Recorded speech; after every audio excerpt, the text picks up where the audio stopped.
কোথায় ডক্টর ইউনূসের গুণগত মান আর কোথায় মোদির গুণগত মান? আমি অসম্মান করব না, বাট তারা যেভাবে প্রপাগান্ডা করে আসলে আমরা সম্মান নিয়ে কথা বলতে পারি না।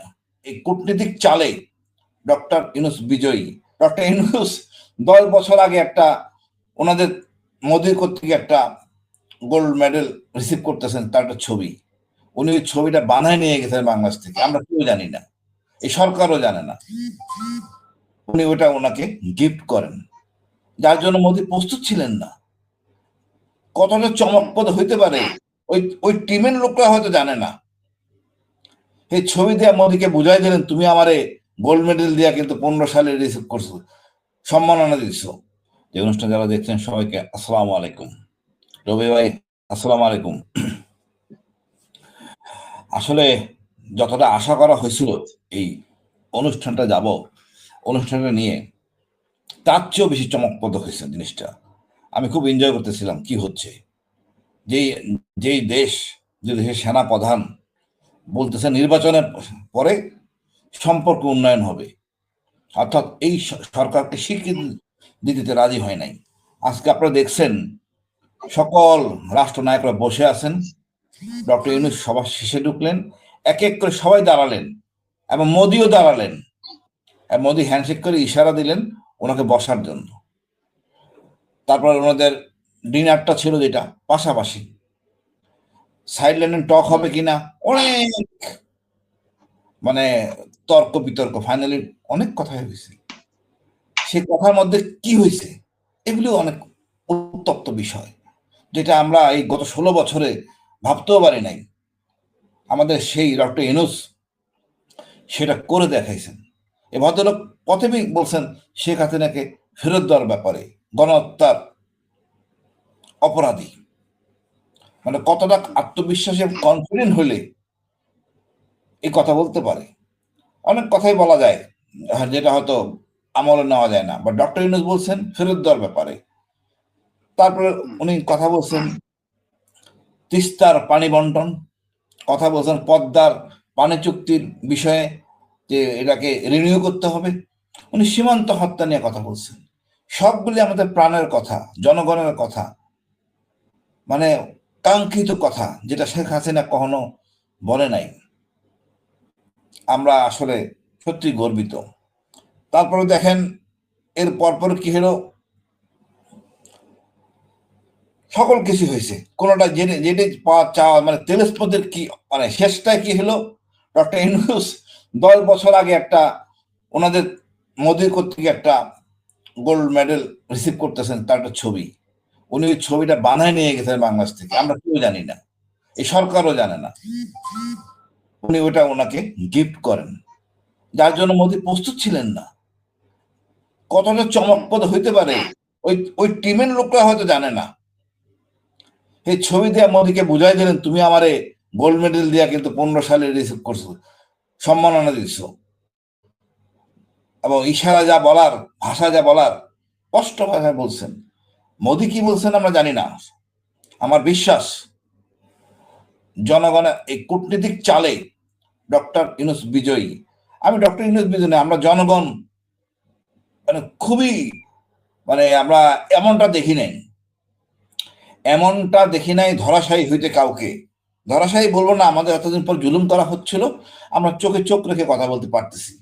এটা আমাদের আগামী প্রজন্ম, আগামী জেনারেশন নেতা যারা আসবেন তারা যেন ধরে রাখেন। আরেকটা জিনিস বলা প্রয়োজন, চীনের সফরের পরে এরকম একটা বিষয় আলোচনা হচ্ছে, বেশ এক উত্তপ্ত বিষয়, দুই দেশের না পুরো বিশ্বের জন্য। এবার শেষটায় কি হলো, আমি কিছুদিন আগে দেখলাম মায়ানমার পররাষ্ট্রমন্ত্রী ছিলেন, তার সাথে কথা হলো ডক্টর খলিলুর রহমান সাহেবের সাথে, যেখানে উনি বলতেছেন 1,80,000 রোহিঙ্গা নিয়ে যাবেন মায়ানমার, এবং আরো 8 লাখ মনে হয় নেওয়ার কথা। আমার মোট কথা হলো দেখেন এই চুক্তির মধ্যে যে সফর, থাইল্যান্ড সফর কতটা সমাদৃত হয়েছে।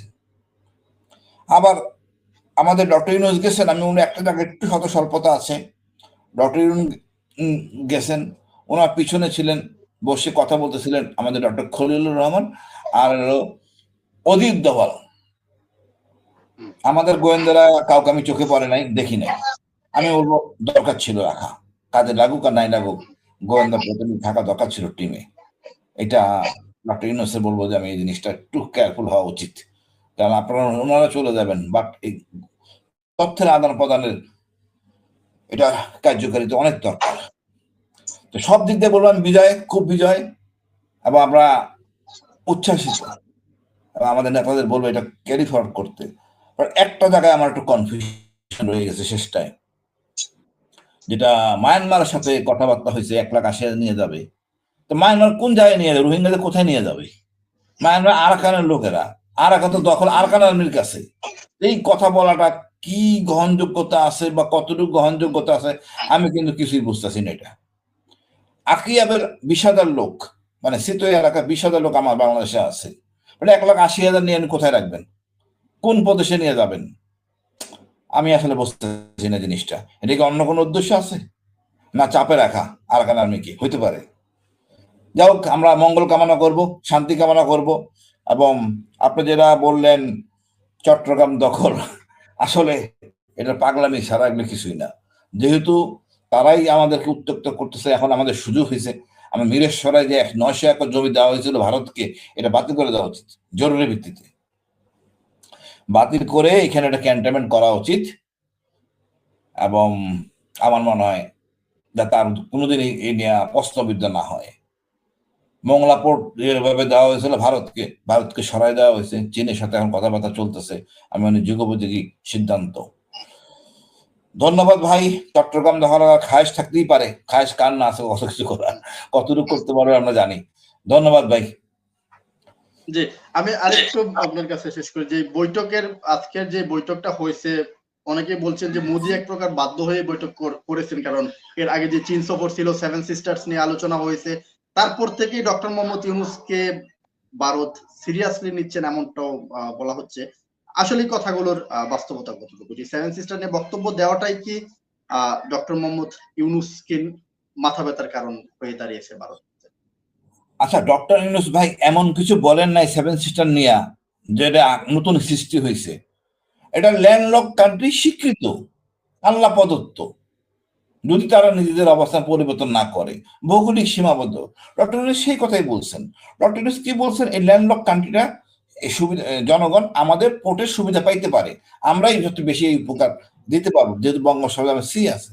এখন ডক্টর ইউনূস ওদের নিয়ে কথা বলছেন, এটাই তাদের মাথা ব্যথা।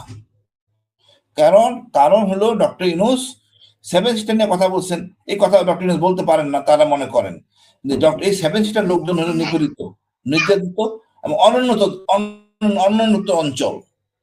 দীর্ঘদিন যাবৎ এই 7 সিস্টার সবাই স্বাধীনতা আন্দোলনে জড়িত, কারণ তাদের প্রত্যুত্তর করা হয় নাই, তাই তারা স্বাধীনতা আন্দোলন, স্বাধীনতার পক্ষে যুদ্ধ করতেছে। এবং এই জন্য এদের জন্যই ভারত সরকারই এটা করতেছিল, তাদের সুবিধার্থের জন্য। যেমন আমাদের রামগড়ের সেতু স্থলবন্দর। আমি বিষয়টা এই জন্য বললাম যে ডক্টর মোহাম্মদ ইউনূসের বক্তব্যটা হয়তো বা আমরা এতটা ডিপলি নিচ্ছি না, বা হয়তো আমাদের কাছে মনে হচ্ছে যে বিষয়টা তিনি নর্মালি বলেছেন, কিন্তু এই বক্তব্যের পর 7 সিস্টার নিয়ে বক্তব্যের পর যেই ভারতের চিকেন নেক করিডোর রয়েছে, সেখানে তারা নিরাপত্তা জোরদার করেছে ডক্টর মোহাম্মদ ইউনূসের বক্তব্যের পরে। সো তাদের এই যে উদ্বেগ বা অতিরিক্ত চিন্তা, তারা বলছেন তাদেরকে হুমকি দেওয়া হয়েছে, অনেকে বলছেন এটা হুমকি দেওয়া হয়েছে বা করিডোরের নিরাপত্তা ব্যবস্থা বাড়িয়ে দেওয়া। সবকিছু মিলিয়ে কি আসলেই অনেকটা চিন্তার মধ্যে পড়ে গেলেন ভারত 7 সিস্টার ইউনূসের বক্তব্যে? চিন্তা করেন, এটা ছিল হাসিনার চুক্তি। 7 সিস্টার লেনদেন ছিল ট্রানজিট বা যে সীমা পোর্টের সুবিধা, হাসিনার চুক্তি। ডক্টর ইউনূস হাসিনার চুক্তি মানবেন না, উনি ওনার কথা বলতেছেন, অর্থাৎ তুমি চুক্তি যা করছো সব বাতিল, আমরা চুক্তি করবো নতুন করে, সম্মানের ভিত্তিতে, ন্যায্যতার ভিত্তিতে। এতে উভয় দেশ উপকৃত হবে। কথা বলবো আমি মণিপুরের সাথে সরাসরি, বাংলাদেশ আইজলের সাথে সরাসরি, দিল্লি হয়ে না। এখানে মাথা ব্যথা। এখন চিকেন নেকের মধ্যে ট্যাঙ্ক আনলো না কামান আনলো, এতে কি আসে যায়? আমি তো চিকেন নেক ধ্বংস করতে যাচ্ছি না বা কিছু করতে যাচ্ছি না। এটা তো হলো নেপাল আর আমার মধ্যে একটা 21 কিলোমিটার জায়গা, অল্প একটু জায়গা। এখানে ও ট্যাঙ্ক আনুক কামান আনুক যা খুশি তাই করুক তার নিরাপত্তার জন্য, এতে কোনো ইম্প্যাক্ট নেই। এটা আসলে মিডিয়া একটা প্রপাগান্ডা। তা আমরা তো এক দুষ্টামি করবো, আমরা চিকেন নেকের ওখানে যাই হাক ডাক দিব। আসলে ভারত এখন মাথা খারাপ, কি করবে, কি করা উচিত কিছুই বুঝে উঠতে পারতেছে না। কোথায় ডক্টর ইউনূসের গুণগত মান আর কোথায় মোদির গুণগত মান, আমি অসম্মান করব না, বাট তারা যেভাবে প্রপাগান্ডা করে আসলে আমরা সম্মান নিয়ে কথা বলতে পারি না। তাদের শুভোদয় হোক, শেখ হাসিনাকে ফেরত দিক, প্রপাগান্ডা বন্ধ করুক, ন্যায় বিচারের সাথে চলুক। বাট ভয় পাওয়ার কিছু নাই, আমরা অনেক উপরে আছি গুণগত মানে। দুনিয়া বিশ্ব মিডিয়া সব জানে কোথায় কি হচ্ছে না হচ্ছে, টুকটাক দুষ্টামি করে কোনো লাভ হবে না। ইনশাল্লাহ ভাই, আমরা চীনও আমাদের সফল হয়েছে, আমাদের থাইল্যান্ডও আমাদের বিজয় সফল হয়েছে, আমরা কাঙ্ক্ষিত কাজ করতে পারতেছি। ধন্যবাদ ভাই।